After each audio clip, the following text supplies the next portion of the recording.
and the conversation which I was part of the 10th Parliament. And because there was a political, people like the current president and people from Rift Valley, the North, wanted those bigger regions. For example, to have Northeastern Province as one devolved unit, maybe subdivide Rift Valley into another 2 or 3, Eastern, which was a bit big, also divide into 1 or 2, so end up with 14 to 18 regions. But of course, the mountain region was not very happy with that, and the leadership at that time, plus, of course, the other things that informed it. Then it came down to the 47, which is 47 devolved units. Now, how viable are 47 devolved units for a country of about 50 million people? Now, that is one fundamental issue. It's like you have 200,000 shillings and you want to open up a shop of Safaricom, also have a supermarket, or also have something else and the rest of it. Do we have sufficient resources to devolve this into 47 different units and then, of course, make a difference? Yes and no. As devolved units, be tricky. But if we're going to do it more or less in line with the district forecast, those days which was done way back, then do we need a governor? Do we need a county assembly? That's going to be very costly. Do you need a replica of what you have in the central government in there, which is going to guzzle 70% to 80% as recurrent expenditure, everything that's sent from here? There are counties that spent not more than 1% on development. And the idea was to take money into the periphery so that they can first catch up with the others. Now, yeah, when you have only 1% for development, then what's the purpose? Then we created also a culture. They have to employ their own people, so a fresh graduate from the university has got a job group of T.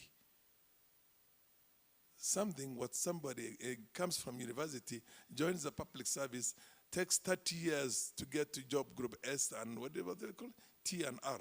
Then you have somebody who's only 29 years or 25 years who has that. So we have a problem. Let me just finish. I mean, you don't ask a politician to say something and then time him with the kind of timing that you have. But I know you appreciate. Yes, but now can I just say, these are some of the things we have issues with. We want to discuss substantive issues that are going to make changes in our lives. And then we time it a bit and say, take 1 minute or 2 minutes. Okay, you'll always have a small session and then we'll have, this is never going to end. So my position is very simple. What we needed was not the units in the manner they are with governors, with so many vehicles. We just needed a fund manager. A fund manager for that devolved amount of money. You needed some 10 experts who were going to become the managers also in the 10 different things. She's a senator, so she's going to shake her hand. Because what we have right now is that CDF has a better impact on the ground in terms of development than some of them. My own constituency, I'll just give you my own constituency. For almost 2 years, I've only seen one borehole. But through my efforts and other donor efforts, we have done about 35 boreholes, additional boreholes. We've done so many students that are getting paid fees. We've done, give me 500 million shillings for that constituency, so even 300 million shillings, I can transform a lot of things. But 10 billion is unable to do anything because of all the other problems that are there. So my point is this. Madam said that if a standard 8 was elected and a university professor was defeated, then why would you care about it? That's the rules of democracy. I agree with you. But the majority of the people who are going to elect him are illiterates and semi-illiterates. You get my point? The majority of our voters are illiterates and semi-illiterates, and the system is such that they will listen to small things like clanism and tribalism and which part of the area you come from and all those things. That has nothing to do with development. Now, there has to be a serious conversation on how devolution is going to work, because billions of shillings is getting sunk into those places and there's very little to show for. I don't know if your constituents has a lot to show for. There's very little to show for. You have a workforce that is guzzling about 70% of the money. 60% of them are not there on the ground. 70% of them are not needed. You understand my point? Thank you. 70% of that workforce is not needed. You needed a leaner workforce. And then we have created so many other bureaucracies, including the Transitional Authority, the Senate, what have you, all these things. Now, and the money is little. So what do? There has to be a new conversation around this whole devolution thing so that it becomes lean, it becomes effective, and the corruption has skyrocketed everywhere. Everybody stands to gain one thing or the other. They have to go to the coast, MCS. Of course, Parliament. I don't know who is. You're from Parliament, I'm sure. No. Who is from Parliament? None of you are from Parliament yet. Eh? But you are from Parliament. Okay. Yeah, now let me just finish. I'll wrap it up. Serious wastage, where MCS has got to go, to other parts like Dubai and the rest of them to study tour. Where members of parliament, in my case, the biggest wastage is in parliament. And I'm telling you this because we hold all our meetings in hotels, in Mombasa, in Naivasha, in business classes, tickets from here. There's a problem in this country. The poor are suffering and are very poor. The money never gets to it. We have these kind of conversations. All these are NGOs. NGOs make money in the business. I mean, you know what I mean? They also have to perform certain things, but they need to be accountability, as this young lady has said. Equity is there. Accountability is there. You can't give Pokot or you give people of Mandera 100 billion shillings and there's nothing to show for. You've done it, but there's nothing to show for. So these are the kind of things I have Thank you. with. Thank you very much. Conversation around that area. Dr. Ru, allow me to present the virtual participants because they have thrown questions. I'll summarize them, about 5. Okay. So one is a question on revenue administration and the application of technology, if that is gaining traction. There's an issue of disbursement frequency. I don't even know how we'll respond to that. OSR, primarily the questions are around performance and potential and performance. And then there is an issue on overdependence on equitable share. So I hope, Roble, you note that.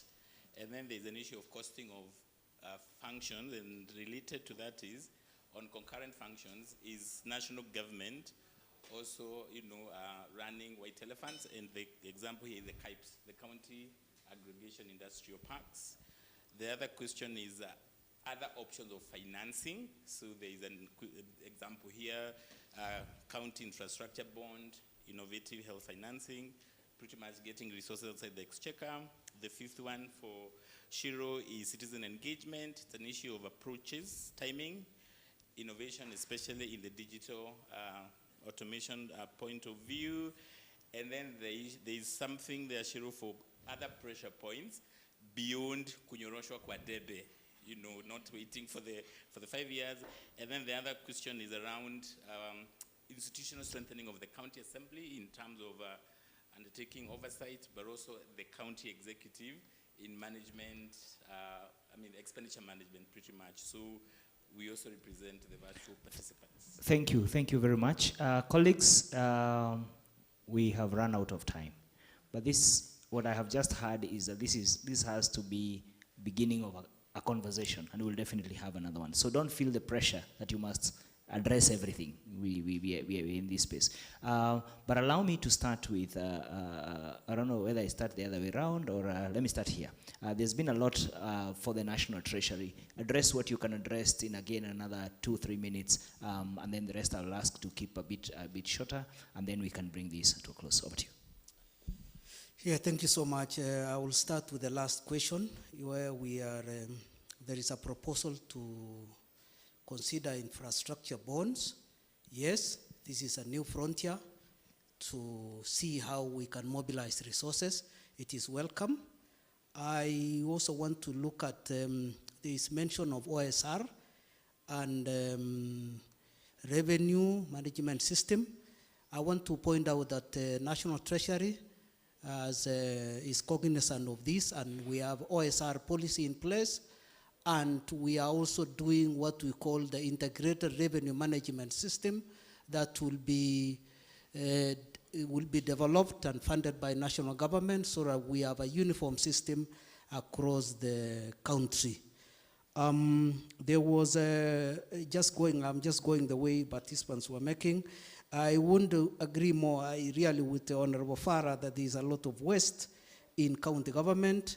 I'm excited by the point which he mentioned, HR capacity, that there is a lot of inadequacy. A graduate, sometimes you really sympathize when you interact with them and the level of engagement. A director in national government, sometimes we have to emphasize that I'm a director in the national government, because of that comes with experience, that comes with a lot of hands-on things. We need to deal with this. From the county government area again, the Public Service Commission and the county public service boards need to address this gap. From the National Treasury point of view, we have a responsibility on capacity building. We have done it year in, year out. In fact, from here, I will go to Kisumu for capacity building that is ongoing. But the high turnover of the staff in county again, because of the political issues, because of all this, you train this one today, tomorrow there is another one. So it's a lot of high turnover. There was an issue of a student about Senate oversight. I will not deal about that. There was an issue of Brian, which we spoke about, equalization fund. I want to agree with Brian. There is a lot of, there isn't much going on with equalization. We have given them 7.9 billion this financial year. We intend to give them more. They have a board in place. They have a CEO in place. They have policy in place, everything in place. So I think some of those questions can be directed to them so that they explain why they are not performing. The issue of Alima Ali went into a lot of issues of, there wasn't much on treasury there. I will skip. Christine talked about the CRA counties, capacity taken. I think my colleague here that is mentioned on CRA. Kichana talked about the treasury, public debts, division of revenue. I want to point out that National Treasury is an institution that is really punched. Anybody waking up, you will want to punch National Treasury for not dispersing. But what do you disperse? What do you disperse? You only give what you receive, isn't it? If you look at the way the economy has been performing, and I want you to follow in our website, we put our things very transparent. If you look at right from the prop, if you look at from the budget policy statement that we give there, we give the way the international economy has performed. We come to regional, we come to the local scene. There has been a lot of shocks that this economy has gone through. So really, we have done our best to disperse what we give you. And what is there in, if you read my PSS speech, we have honored all commitments that have been appropriated. At the end of the financial year, we disperse them. There may have been delays, but we honor those disbursements. The issue of debt, you talked about debt. I want to also draw your attention to the medium-term debt strategy that we submit lawfully and faithfully to Parliament as we submit all other budget documents. The last one was on Abdi said again, is devolution working? What are the causes? Devolution, public participation, bending bills. I want to draw your attention to the National Bending Bills Committee that is chaired by none other than I think the founder, Auditor General, first one, isn't it? Let's give them time to finalize their report. It will give us a lot of policy recommendation. I think I've addressed all the issues that came. Dr. Ari, I think I have a lot of issues to address here, both touching on the National Treasury. So let me just start with OSR. Yes, in 2022, as you have mentioned, we have developed a county OSR potential study, which indicates that counties have a potential of raising 216 billion. As it stands, by 2022-2023, counties were able to raise 45 billion only. Half-year analysis 2023-24 indicates that they have currently raised 27 billion shillings. However, I wish to note here that January, February, March is high collection period for the counties.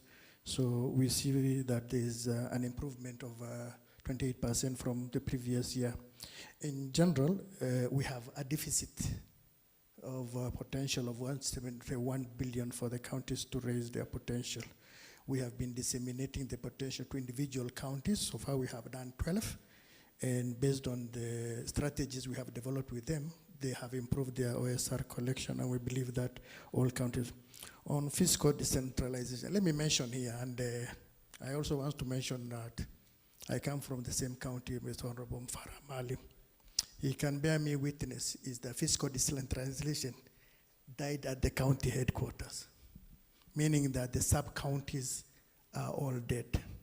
And when you try to hold the county governments to account to this, they tell you the infrastructure to ensure that we devolve the resources and implementation of plans and budgets at the lower levels. The connectivity to the IFMI system is not to that level. The Communication Authority has not delivered that to the level.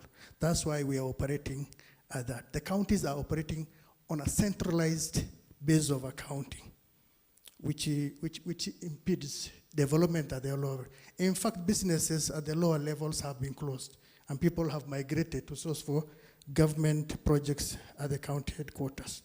Oversight by the county assembly, I agree with Madam that we have generally focused on the county executive. Not to mention that there are two levels in the county assembly. And the capacity of oversight at the county assembly is wanting. And there's confusion also between Senate and the county assembly. When you try to hold the governor to account, you hear that the governor has been summoned to Senate. That responsibility by law is given to the county assembly. However, the county assembly deals with the CECs, and they use it as a carrot. When they want to deal with the governor, they pick his best performing CEC to impeach so that he can feel the pinch. Coming to the questions, is devolution working? Abdaziz had mentioned devolution is working. Mandera is a case study. Are there problems? He's mentioned that donors are still pumping resources to the counties with no accountability. Currently, as it works, you are not, the way the donors work is, first of all, donors need to, the CIDB of the county is the vision of the county. They have indicated what they get as disbursement, what they can raise from their own source revenue, and what they ask from other persons to support them to perform. So donors come in to plug in an activity that has been planned in the CIDP, which the county cannot fund based using the equitable share and own source revenue. As it stands, if you don't account for what was disbursed to you, and Danida can bear me witness, they have indicated how funds cannot. If you don't disburse the monies within 15 days, then you lose 25% of those revenues. Last one. Oh my God, I have a lot. Let me pick the marginalization. The genesis of marginalization has been mentioned by Honorable Malim. As a commission, we developed the criteria and the basis of allocating resources and identification. initial first policy, we used 14 counties to allocate resources. 5% of the revenues allocated based on the audited accounts of the previous year. The two other policies, we used the sublocation. We realized that in the implementation of the county, we were releasing monies to the counties. However, the governor can now implement, or the national government, that a project still at the county headquarters.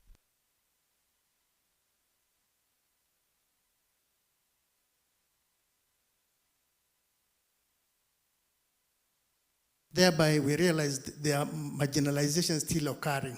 So we went to sublocation level. We have 8,816 sublocations in the Republic. Then we rank them. Then when we are ranking, we check the parameters that was mentioned by Honorable Kamar. Is there a school? Are there boarding? Is there access to water?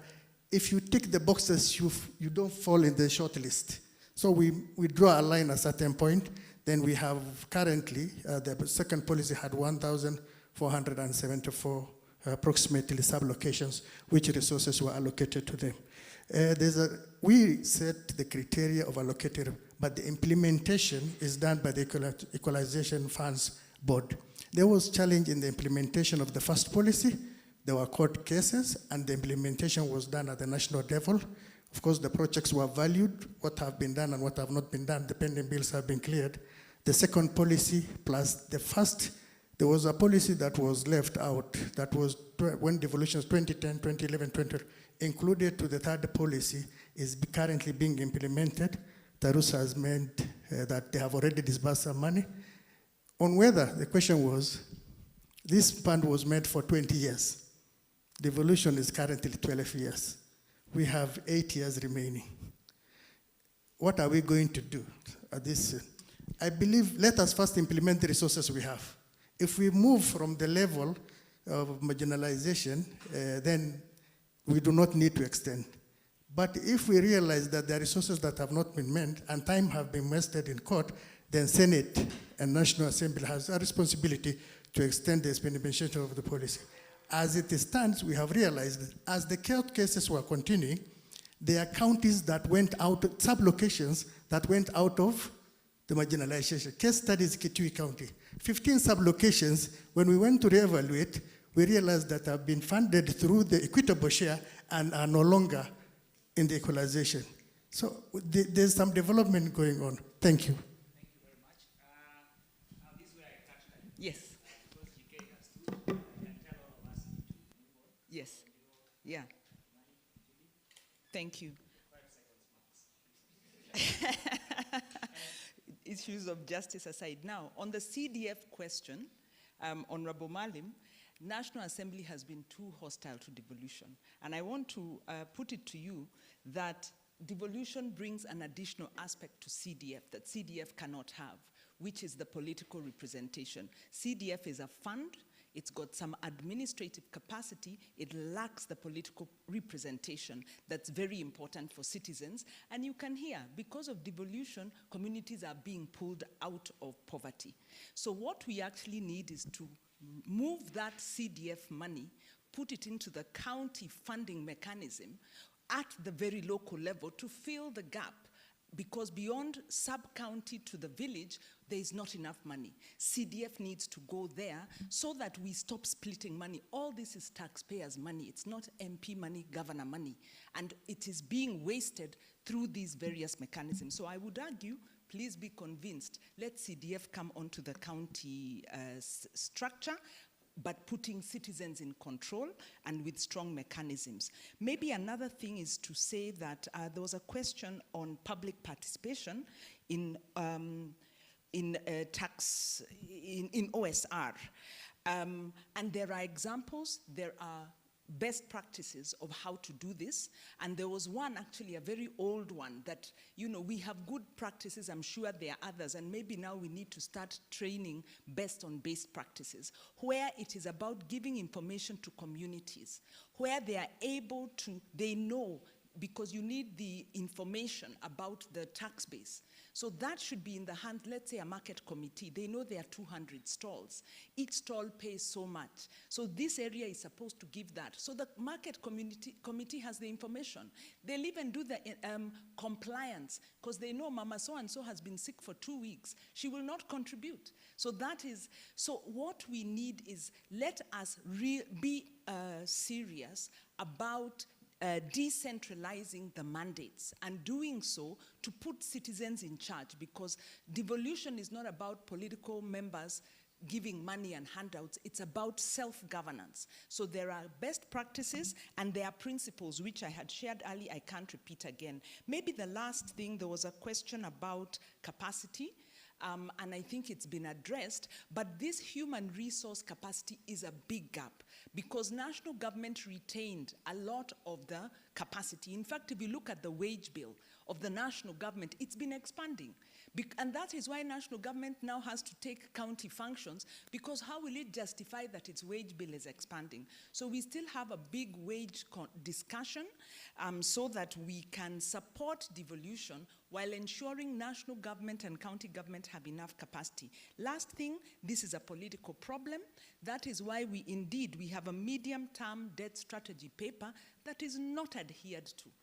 This is a political problem. What are the pressure points? We need to organize amongst like-minded progressives, those who are in parliament, those who are in treasury, those who are in civil society and citizens. We need to get into working more politically, because our country is at risk of being hijacked by those who want to eat public money for breakfast, lunch, and dinner. So it's time we change that, go back to the values conversation, but let us talk about devolution champions and really effective movement building. An example is that's what the Okoa Uchumi is trying to do. We need to have one for Okoa devolution, and I think it's to Okoa ourselves through building ethical societies and being part of the leadership of that. Okay, thank you. Thank you very much. Very quick points. I take the point on consultation, more consultation. What I can say is that, yes, there's always room for improvement, but I can say this without fear of contradiction. There have been very deliberate efforts to enhance public consultation when it comes to the design of donor interventions. But indeed, there is room for improvement, and we fully acknowledge that. The other point I must make is a recognition that donors work within certain constraints. For any country you move in, you can't just come in and implement. You work within a particular system. There are some agreements that govern what donor country A does in Kenya. So there is also need to recognize that there are certain rules of engagement that any foreign country working in Kenya must adhere to. So it's important to recognize that there are certain rules and constraints that govern donor engagement in any country. And finally, on the accountability question, what I can tell you is that there is zero tolerance to corruption. Whenever there is verifiable, and this is very important, verifiable evidence that money has been stolen, then the guillotine must fall. No donor will continue funding a partner that clearly is corrupt. So that will happen. But that will only happen after there is verification and also in cognizance of the constraints that I've spoken about. Finally, donors work within Kenya within certain principles of patience, a recognition that development is a process, so there is patience. So sometimes when things don't work out as you had hoped, you have to be patient. Encouragement. Recognizing that people are actually putting in good work, but they need to be encouraged. So you don't exercise impatience and say, we have given up on working with this person or this other entity. And system strengthening. Recognizing that, yes, there is work to be done. How can you work together so that you strengthen the systems to ensure that the kind of results that you desire will actually be achieved? And finally, political dialogue. There is a lot of political dialogue that happens behind the scenes. All these questions that you've raised on corruption, underperformance, etc., there are discussions that happen behind the scenes. So trust me, all these bottlenecks that you talk about, they are raised in the appropriate forums. And there is that mutual respect where government to government, there are those discussions. So thank you very much, Rogo. Thank you. I'll be back for the next one. Thank you. 2 minutes, Rogo.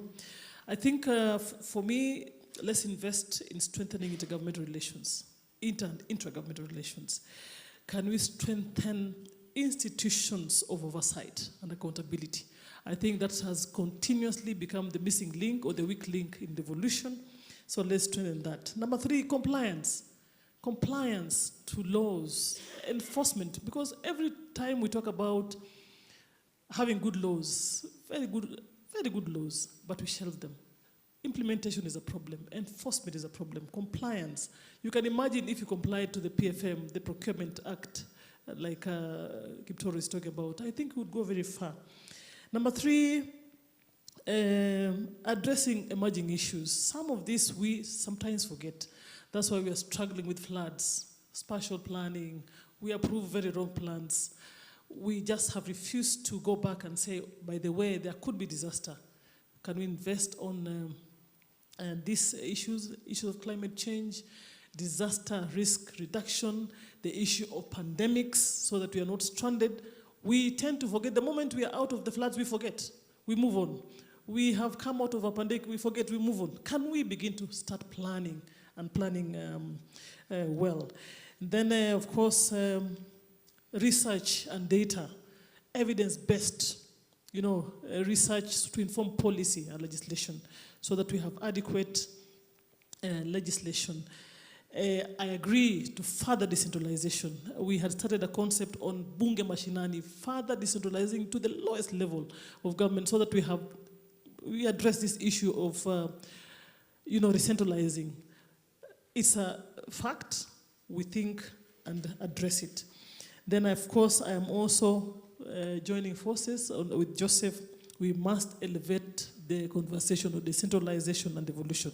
And of course, finally, Honorable Farrell, I agree with you. We must seriously start thinking about conversation around the structure of government. We could be losing so much. How do we proudly talk about devolution and say that we have only 1% allocated to development? We can't. How can we say we want good legislators and then who we elect on that place, we don't want to query their qualifications, and we expect good legislators? And maybe finally, to the next conversation, Rugo, maybe it's time to begin the audit of Article 174.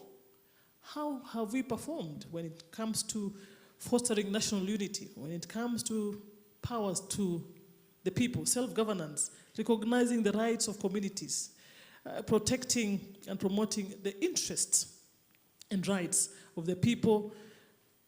Are we talking about facilitating decentralization further? Those are things that we maybe want to begin elevating the conversation on devolution. Thank you very much. Thank you very much. Let me appreciate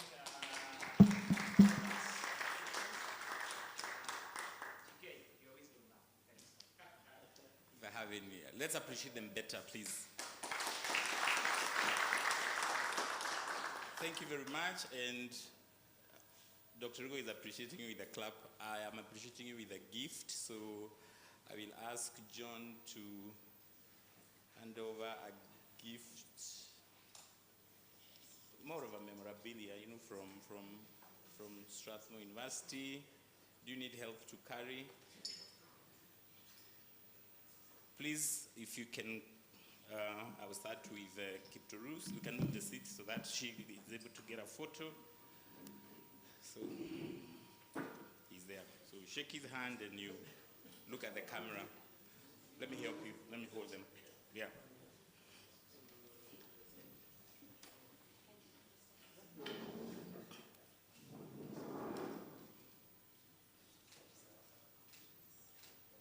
Next, Mr. Roble.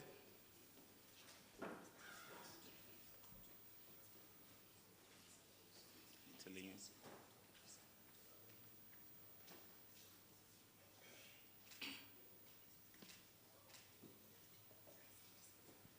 Next, Ms. Kikonyo.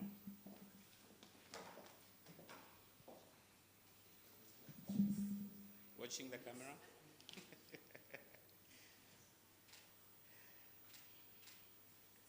Next, Mr. Joseph Kimani.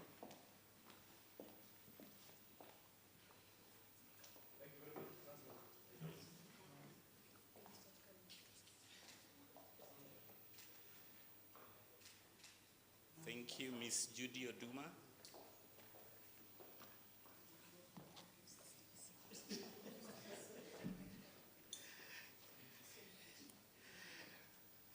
Thank you very much. Panelists, you may have your seat so that we can close this.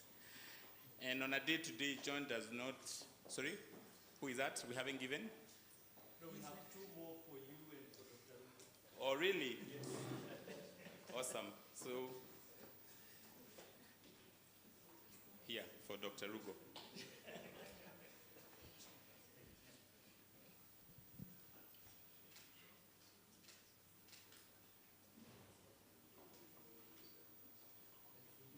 And for me, keep the microphone down. Nice.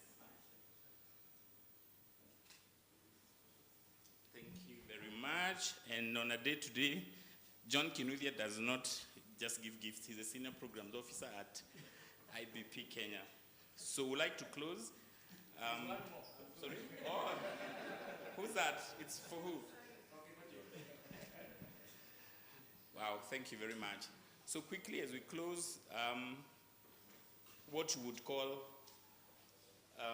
whatever has come out, and just very high level, a lot of political dialogue. You know, when I look at Honorable Farah, I'm always reminded, if you want courage, call him.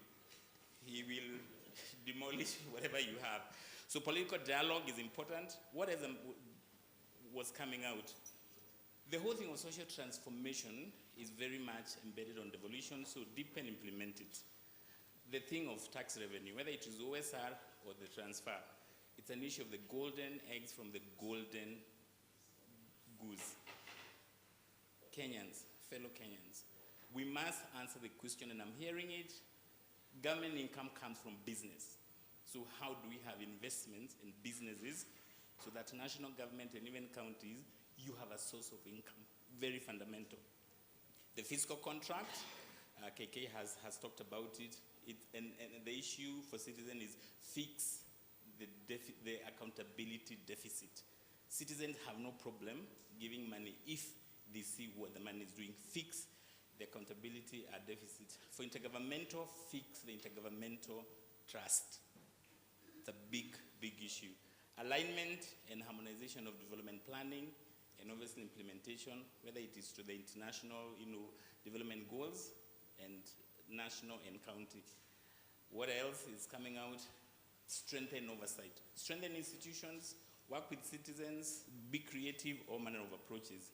Strengthen the intergovernmental relations, and let's be meaningful to work with the structures that exist. Compliance cannot be overstated. There is then the need to think about a wider understanding of devolution to many people so that it gets more support. The more people understand, the more they engage, the more they put their voice out there. So the last one is the conversation of funding devolution is very government-centric, and it is leaving the other options and innovative ways of funding, or rather an understanding of how should service delivery be. It's been just government talking to itself, so there needs to be a conversation outside that and a lot of civic education that there is an understanding from the citizens. So thank you very much. Allow me again, we appreciate the panel over here. As I continue the vote of thanks, we'd like to appreciate yourselves for, for coming and making this very robust. Time is always, the issue, but I think summary is also a skill we probably will also need so that we can actually have more. We also would like to appreciate our virtual participants. Someone gives them a thumbs up if you are logged onto a machine. We would also like to appreciate, the institution specifically for, accepting our invitation. The Senate, thank you very much. The National Treasury, CRA, you know, Wanjiru Ikonyo represents citizens. She is us. And it's very interesting when people stand and ask you Wanjiru a question, they say, what can citizens do? And in my mind, I'm like, you're the citizen, do it. So let's appreciate Wanjiru for very thought-provoking, issues. Would like to appreciate Kimani is wearing 2 hats today. And by the way, he was my classmate, so I went to school. He was representing Devolution Donor Working Group. The amazing work, obviously, donors are doing, especially in fixing some of those soft things, intergovernmental relations, and obviously the bigger projects. Let us appreciate him and also appreciate the Royal Danish Embassy, Nairobi. And we'd like to appreciate Ms. Judy Aduma from KDP that is funded by FCDU. And last but not least, appreciate IBP, for putting this together with Strathmore. But Strathmore, we also appreciate you more for, for the space and allowing us to use your facilities. So thank you very much. So go develop and be the champion of devolution. Let the conversation continue. Thank you very much. So there's a cup of tea that is outside there at the atrium. But for the panelists, I will need to debrief, so Winnie will come and take you to where we did the briefing from. Yeah. Thank you very much.